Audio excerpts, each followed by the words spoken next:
I know it's a dark time, so shine your light on your people. And if you have the energy, shine your light on every person you can. Be, as they say, the change you want to see in the world.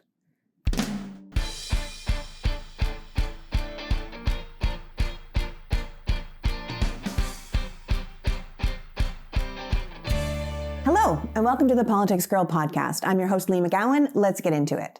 I am in New York, where my family has spent the past 3 years for the holiday. I do some work, my boys meet me here, we spend some time together as a family, and then we go out to our friend's house on Long Island to be with the family that we chose for ourselves. It's a wonderful tradition, and I love doing it, even if I never quite stop working. It's a little bit different this year because my son is spending the first half of the holiday with his girlfriend instead of with us, because they do long distance, and any chance they have to be together, it has to be done. But since he is a senior in high school this year, it is the beginning of a new era where the child just isn't with us. In fact, he'll be with us less and less moving forward, and I'm starting to realize that, and I'm having some feelings about that. Lachlan is our only child, and if you can only have one, which is what happened to me because I got sick after he was born, he's the one to have. I know all people think their child is special, but our boy impresses us every day. He adds to the world he inhabits. He is a new breed of man, one who sees women as his equal and calls himself a feminist without irony. He is a gentleman like his dad and driven like his mom, and I'm going to miss him so much when he goes away to college. Being a parent is fascinating. For 18 years, this child is everything. You build your life, you build your schedule, you build your days around them, what they need, what they're doing, who their friends are, what they're interested in. And then it's just over. And they go off and you stay behind. And it's what's supposed to happen. If you raise them right and you get lucky, it's what should happen. But I've only ever been on the leaving side of the parent-child thing, the moving away and the starting my real life side. Now I'm on the left behind side, and we'll miss you side, the call us when you can side. And as we finish up with his college apps and we realize all the cramming life skills that we need to jam into the next 8 months, it's all coming up really fast. There was a framed picture in my room growing up. My mom put it there. And it said, there are 2 lasting gifts we can give our children. One is roots and the other is wings. And I know that we gave our child both. But watching him get ready to fly away is leaving me with some emotions I wasn't quite prepared for. Don't get me wrong, I am absolutely thrilled for him. I don't want him to be homesick or lonely. Well, my child will not be lonely, but I don't want him to forget us either. I know that sounds absolutely ridiculous, and I am deeply lucky to have both a job I love that keeps me busy and a husband I love who I also actually like. But I realize now how hard it must be for parents who don't really like each other. And then their kids go away, and without that common goal, what's left to talk about? That must feel so awful. But that's life, right? The only thing that stays the same is change. It's just with kids, it seems like those days are never going to end. Someone once told me that the days are long, but the years are short. And at the time I thought, yeah, the days are long, because there were times where I thought, if I have to fill in 1 more hour of time, if I have to do Thomas the Train's voice for 1 more second, if I have to get out of bed in the middle of the night again, I might die. And now it all seems nostalgic, lovely, fleeting. And as we come up on this season of gratitude, I feel deeply grateful to have spent that time with my child, with our family, to have had those days together. But man, I am a bit melancholy. And as we come up on Thanksgiving, that melancholy is only amplified by what's going on in the world. Thanksgiving is a time that we reflect on the things we're grateful for, a holiday where we are offered time with our friends and family if we choose to take it. But this year, far beyond my weepy momness, I find myself struggling with what I'm grateful for beyond my friends and family. To be clear, we celebrate Thanksgiving in Canada, where I grew up, but it's in early October and it's more about the harvest and the end of summer. We always closed our cottage on Thanksgiving weekend. We would have a big dinner with cottage friends where every family member would have to come with a poem that we had written about the summer, and then we put canvas up on the screens and winterize what we could, and then say goodbye to the cottage until the May 24th weekend when we would open it up and start all over again. Thanksgiving in America is a completely different holiday. It is deeply rooted in American history, or at least the idealized history that school used to teach my generation and people who are older than me, which we now basically know as colonizer propaganda. Pilgrims and Native Americans sitting down to eat together before the indigenous helped the pilgrims through their first winter. We now know that story is essentially lies, but the Thanksgiving holiday is still the most popular of all American holidays. It's a secular one, so everyone is included. It's the holiday most people travel for. It's a time to be grateful and be with friends and with family. As I said, our family has done Thanksgiving with the same group of friends for almost a decade, at first in Los Angeles and now in New York. The first year we joined them very last minute with our whole car packed to drive to San Diego to do Thanksgiving with Sean's brother and his family. But my sister-in-law called me and said, do not come because everyone is sick. So there we were, a family with a bunch of sides and nowhere to go. So our dear friends, the Milks, took pity on us and invited us to join their family's Thanksgiving dinner. And when it was all over, we thanked them for having us. Ingrid is an insanely good cook. They have this large extended family, so the whole thing felt very festive. They did football in the street. I mean, it was terrific. And they were like, no, thank you for coming. Our family was on their best behavior because we had outsiders here come every year. So we did. And we have done Thanksgiving with them ever since. We love it. They have become part of our family. So while I am so looking forward to spending time with them this season, and I hope that you are looking forward to spending time with you and yours, I am still struggling because I find myself deeply confused about what Americans are supposed to be grateful for this holiday. I mean, I suppose if I was a rich, white, straight Christian supremacist who hated women and migrants and got off on bullies punching down, if I didn't care if the poor had food or the sick had health care or human beings were treated with respect, I might think the country was in a great place. Maybe if I watched World War II movies and thought those soldiers asking people for their papers were just doing their job, then maybe I'd think the country was on the right path. If I believed that the Crown Prince of Saudi Arabia having a Washington Post journalist chopped up into pieces while still alive and then smuggled out of Turkey in suitcases was like a baller move, maybe I wouldn't be sickened by the American president defending that same man from the Oval Office and then making trillion-dollar deals with him. But I don't think like that, so it makes me struggle. Like, I genuinely don't care what your politics are.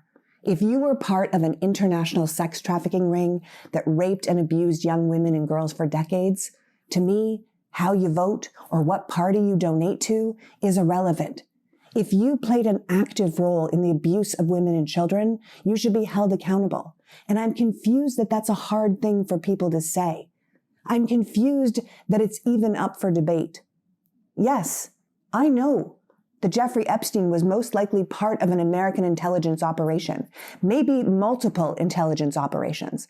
I know that his web spun out to different countries, involved different governments. I know the CIA is likely involved, Mossad is likely involved. We know there's at least one royal, definitely a bunch of billionaires, high-level financial guys, rock stars, Hollywood people, all involved. I know that the fallout will probably include multiple presidencies. But the idea that there are so many people in power trying to cover these crimes up is just distressing. I don't think I'm alone in not caring if this scandal takes down hundreds of thousands of influential people, if it rewrites how we feel about former leaders or celebrities. I don't care. If our country's influence comes from the abuse of the powerless at the hands of the powerful, maybe we didn't deserve that influence. And it's just so incredibly disappointing that there are so many people tying themselves into knots trying to cover this up. It's sickening. And it sickens me that it doesn't sicken everyone. What has happened to us, America? We have military in our streets. We have ICE, an unchecked law enforcement agency murdering people in custody. We have and continue to build concentration camps on our shores and ship people to foreign prisons without charging them with any crime. We just found out that the child separation policy from the first Trump administration deliberately miscategorized the children and parents so that when they were separated, the parent was deported as a single undocumented immigrant, and the child was put into American custody as an unaccompanied minor. So with a couple of keystrokes, the American government severed the family bonds of tens of thousands of people, including toddlers and babies that were breastfeeding, so their parents could never find their children again. And those children will never know where they came from. We stole those children. We brutalized those families. For what? As a deterrent? To tell people, don't go to America. Those people are monsters who will steal your children. That's who we are. Where is our collective outrage in that? Where is our collective outrage on the president demolishing a third of the White House without permission or permits? He didn't even remove all the furniture or art before he took a wrecking ball to the people's house. He destroyed our history like a terrorist might have. He literally Independence Day'd the East Wing, and the next day we were just on to something else. It's just a really hard time to be an empathetic, aware, patriotic American. And if you feel the same way I do, then I want you to know I get it and you're not alone. Now, because the only way the podcast can continue is with the generous support of our sponsors, I'm going to take a little break to highlight them, and then I'm going to be right back. Stick around. So we're coming into the holiday season, and this is the time when we get dressed up. Now, you might not feel like it right now because everything is so depressing, but I think people are really going to need celebrations this year, and part of that is what we wear. Which is why I want to talk to you about Honey Love. Whether you are driving in a car to visit your family and you need a comfortable bra for a long day, or you're having a fancy New Year's Eve party where you're going to ring in the new year and you want to look snatched, either way, Honey Love can help you out.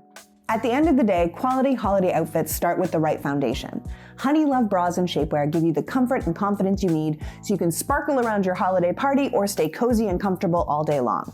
Like if you don't want to spend time tugging on some bra or having underwires digging into you, then you're going to need Honey Love's Cloud Embrace bra, which is a modern wireless t-shirt bra with lightly padded cups that feel like a cloud against your skin. There's a reason they keep selling them out, so if you want one or you want to put one in someone's stocking, now might be the time to pick one up.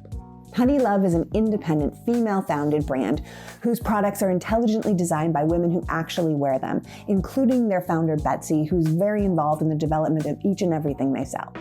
So treat yourself or someone you love to Honey Love this holiday season. Right now, you can save 20% off at honeylove.com/politicsgirl. Just use the exclusive link honeylove.com/politicsgirl to grab that discount.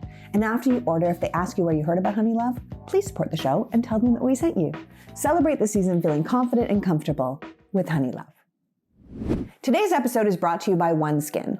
OneSkin is known for their cult favorites like OS1 Body, OS1 Face, and OS1 Eye, because they all use the OS1 peptide, the first ingredient proven to target sentient cells, the root cause of wrinkles, crepiness, and loss of elasticity.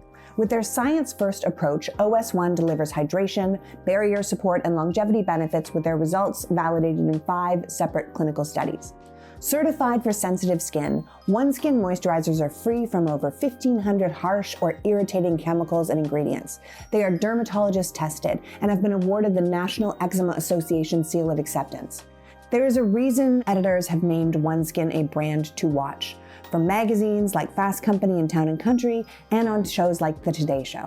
I have recently been using the new OneSkin lip treatment, and it's because I was getting kind of horrified at those weird lines that were starting around my lips. So I put it all over morning and night, and I swear it is starting to look better. Thank goodness. Ooh. Founded by an all-woman team of longevity scientists with backgrounds in stem cell biology, skin regeneration, tissue engineering, it's no wonder customers rave that their skin is smoother and firmer and healthier looking, and the products have over 10,000 5-star reviews. OneSkin is the world's first skin longevity company, targeting cellular aging to keep your skin and scalp looking and acting younger for longer.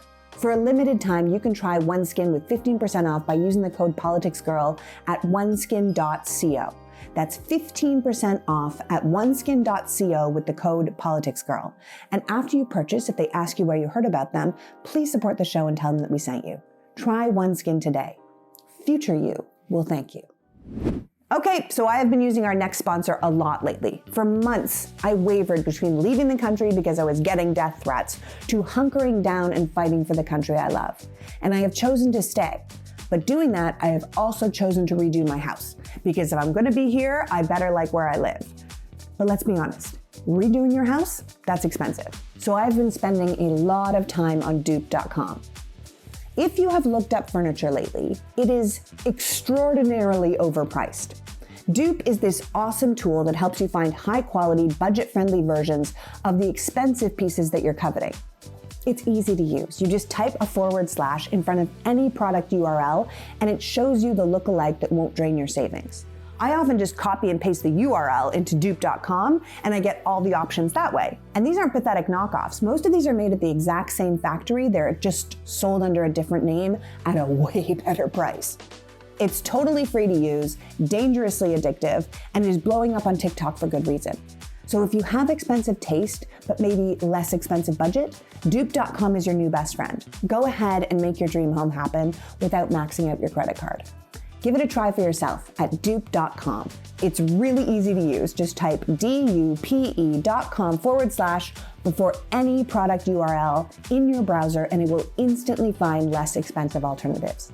They even have an app and browser extension that you can download without any account or sign up required. It's completely free to use. So stop wasting money on brand names and start saving with dupe.com today.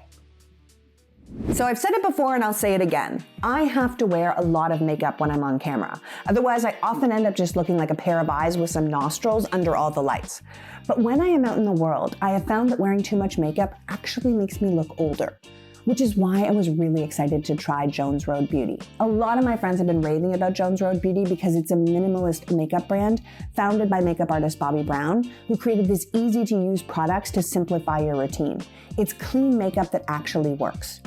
Jones Road isn't about covering things up, but rather enhancing what you have. You don't need brushes or a complicated routine. If you want, you can get spruced up in under 60 seconds. Just use your fingers and go. If you like that effortless, natural, no makeup look, just clean beauty, then this is something you want to try.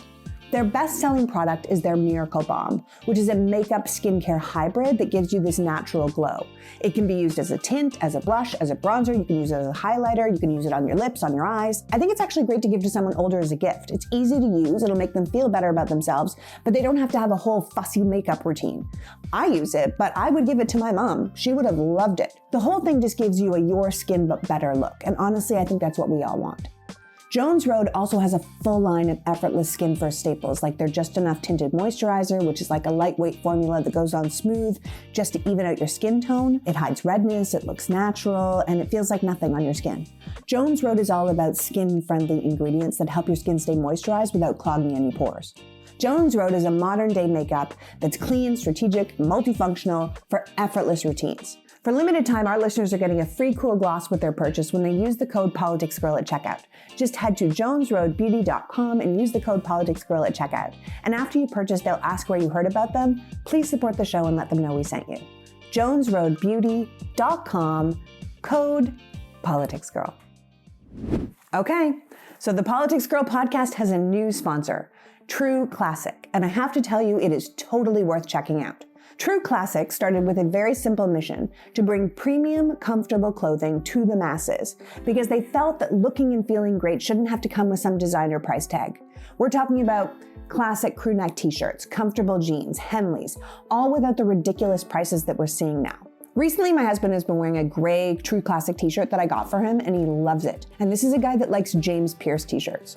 There is a reason True Classic has sold over 25 million shirts to more than 5 million people and earned more than 200,000 five-star reviews. It's not just about great fabric and fit. It's about helping you show up every day looking comfortable and feeling comfortable and pulled together without being dead broke.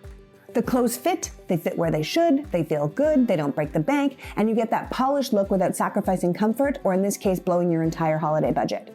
So maybe this holiday season, skip the stress and the overpriced designer stuff and try giving True Classic. You can find them on Amazon and Target and Costco and Sam's Club, or you can just go to trueclassic.com/politicsgirl and find something for everyone on your list. Both Sean and I have a black True Classic crew neck sweatshirt. It's the flippin' best.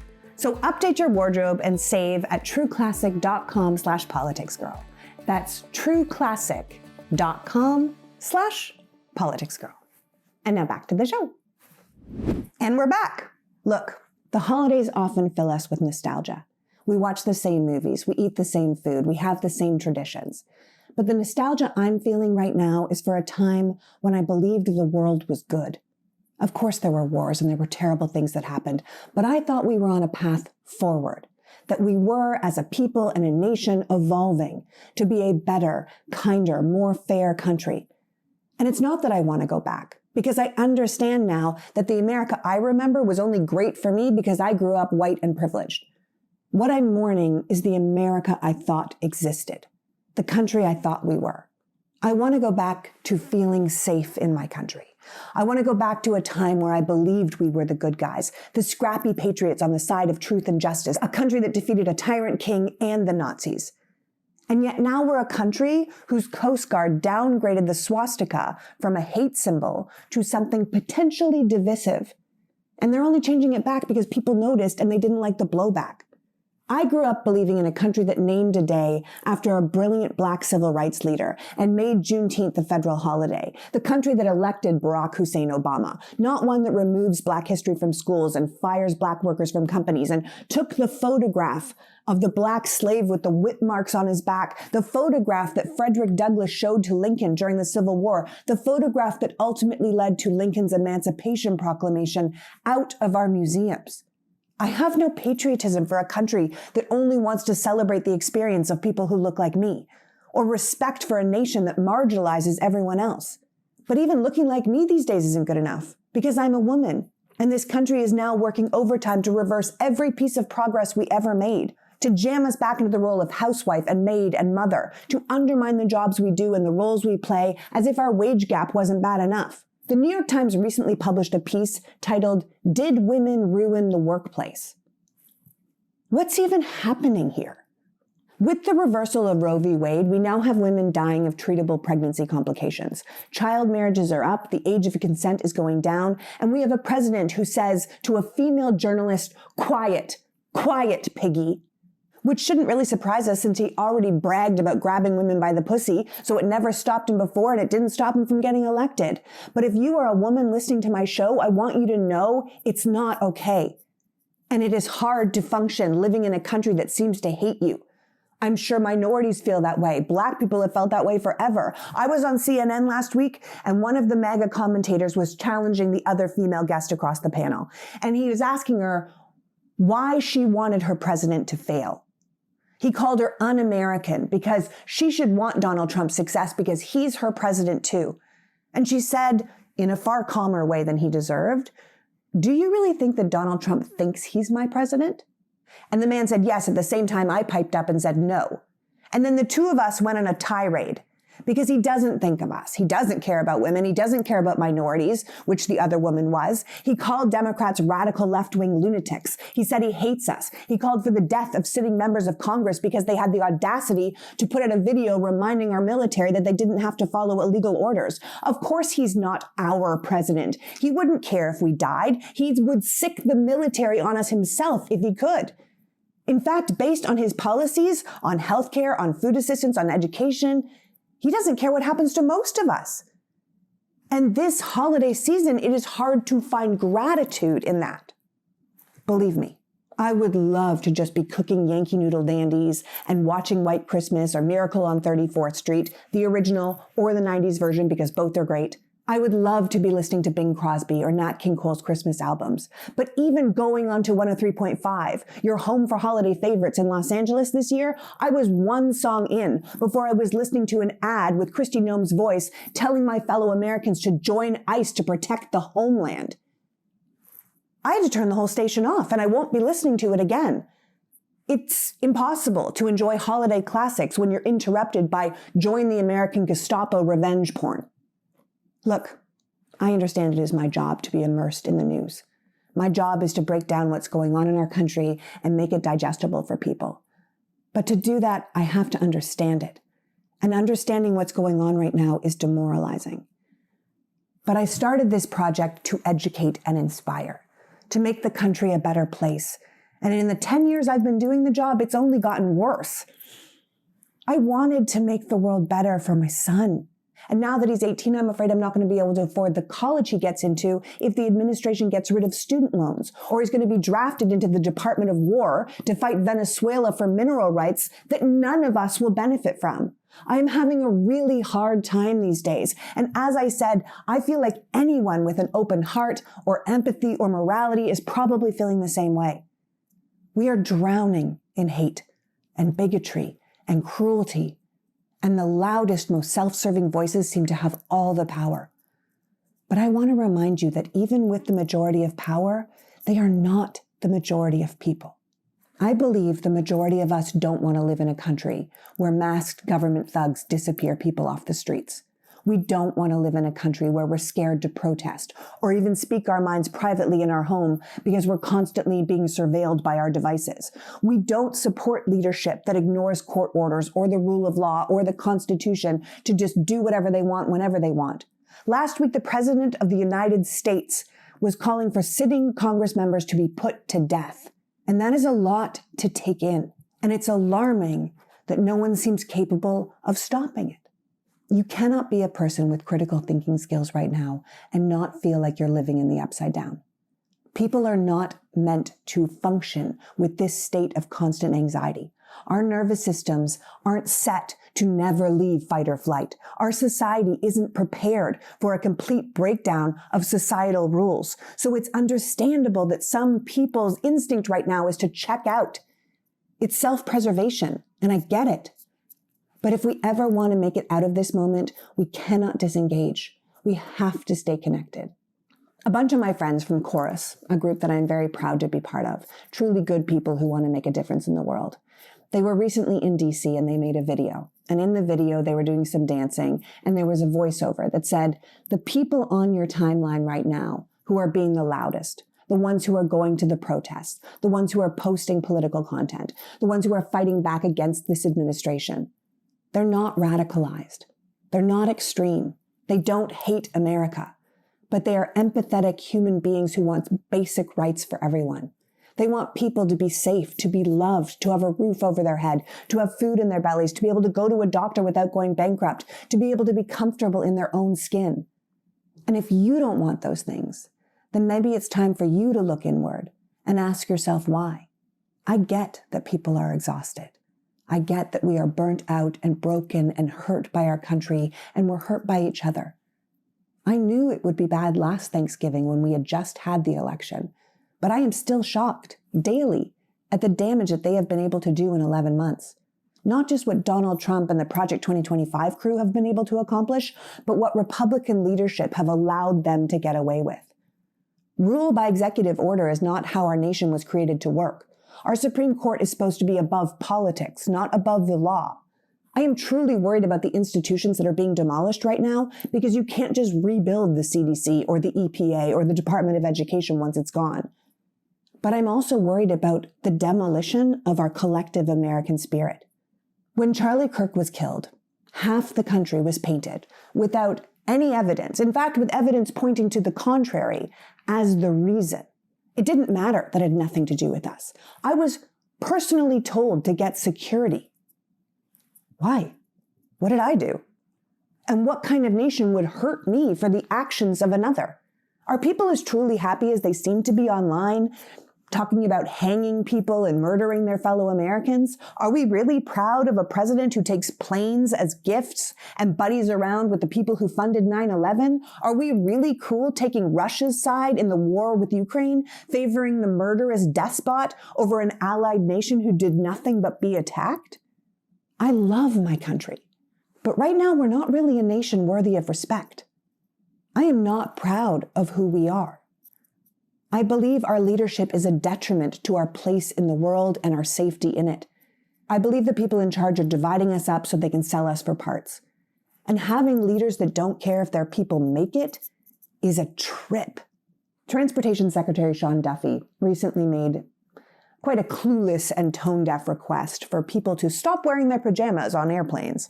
He said we needed to bring back civility to air travel by dressing with more respect and being courteous to others and helping our fellow passengers. And he suggested dressing up and being in a good mood and showing kindness to improve everyone's experience. And while I would tell Sean that most of us dress comfortably because capitalism has made airline travel so flippin' uncomfortable that we have no choice, and if he wants us to dress up again, we would also like 36 inches of legroom again, I would, however, agree that the world would be far better if we were kinder and more courteous to each other. But I believe that respect starts at the macro level. And until we stop electing leaders who make excuses for murderers and rapists and call women names and allow babies to be maced in the face and our kids to be slaughtered in their school, it is very hard for that same administration to preach kindness and courtesy and respect, because the fish rots from the head. We can, however, bring those qualities back to our people, to our families, to our friends, who are our responsibility. We might not be able to fix the whole world, but we can strengthen our individual worlds so there's more of us who feel whole and loved, and those feelings can radiate out to others. So this holiday season, bring it in. Make it small. Make it personal. Look at your people or your person or your animal, whatever it is in your life that you love, and be in the moment with them. Give them a little bit more of your time. Give them your energy. Put your screen down. Remove the distractions and give the loves of your life yourself. Celebrate what's real. AI is going to steal it from us. This administration is already trying to steal it from us. Take the time to look at each other and remind yourself who it's all for. Maybe that will give us the strength to continue the fight, to unite with those who love against those who hate. I know it's a dark time, so shine your light on your people. And if you have the energy, shine your light on every person you can. Be, as they say, the change you want to see in the world. I often say that I don't like the MLK quote, "The arc of the moral universe is long, but it bends towards justice," because I think it infers that the right thing will just happen. And the right thing never just happens. You have to work for it to happen. But I have always loved his quote that hate can't drive out hate. Only love can do that, which is often coupled with the quote, "Darkness cannot drive out darkness. Only light can do that." The idea being that responding to hate and darkness with more hate and darkness only creates a cycle of violence and bitterness that we cannot escape from. That it's only love and compassion that are powerful enough to break the cycle and lead to real change. And this season, I think we have to start with that love and compassion at home. So happy Thanksgiving, my friends. I am so grateful for those who listen to my podcast and support my work. I am deeply grateful for those who financially support what I'm doing by being a member of Politics Girl Premium. But I am the most grateful for those who still care enough to make this country and the world a better place. So from our family to yours, be good to each other. The world needs you. Until next week, PG out. The Politics Girl podcast is written and performed by me, Lee McGowan, and produced and edited by Happy Warrior Entertainment. All rights reserved.